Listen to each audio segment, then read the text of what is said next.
Non sta decidendo e questo è un dato di fatto. Sul Prošek l'Unione Europea si sta comportando come lo struzzo mettendo la testa sotto la sabbia. Affermazione forte quella del direttore della DOC più potente del mondo Prosecco, Luca Giavi, l'altra sera all'incontro sul futuro del sistema vitivinicolo veneto organizzato dalla CIA a Novetta di Piave. La magra, si fa per dire consolazione, è che la non decisione corrisponde a nessuna variazione su tutto il fronte italo-croato. Per il momento la menzione tradizionale continua a non essere riconosciuta.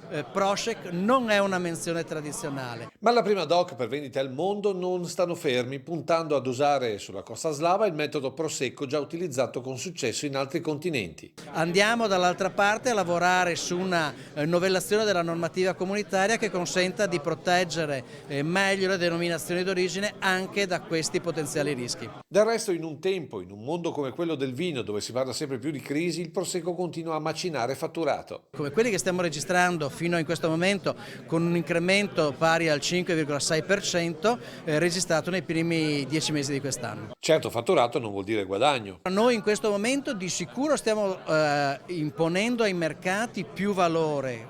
Quel valore che però ai noi non rimane nel nostro sistema produttivo perché in parte viene eroso dagli incrementi dei costi di produzione, in particolare quelli relativi alla materia secca, anche se c'è una materia prima, e stiamo parlando del vino, che sta viaggiando su valori decisamente remunerativi.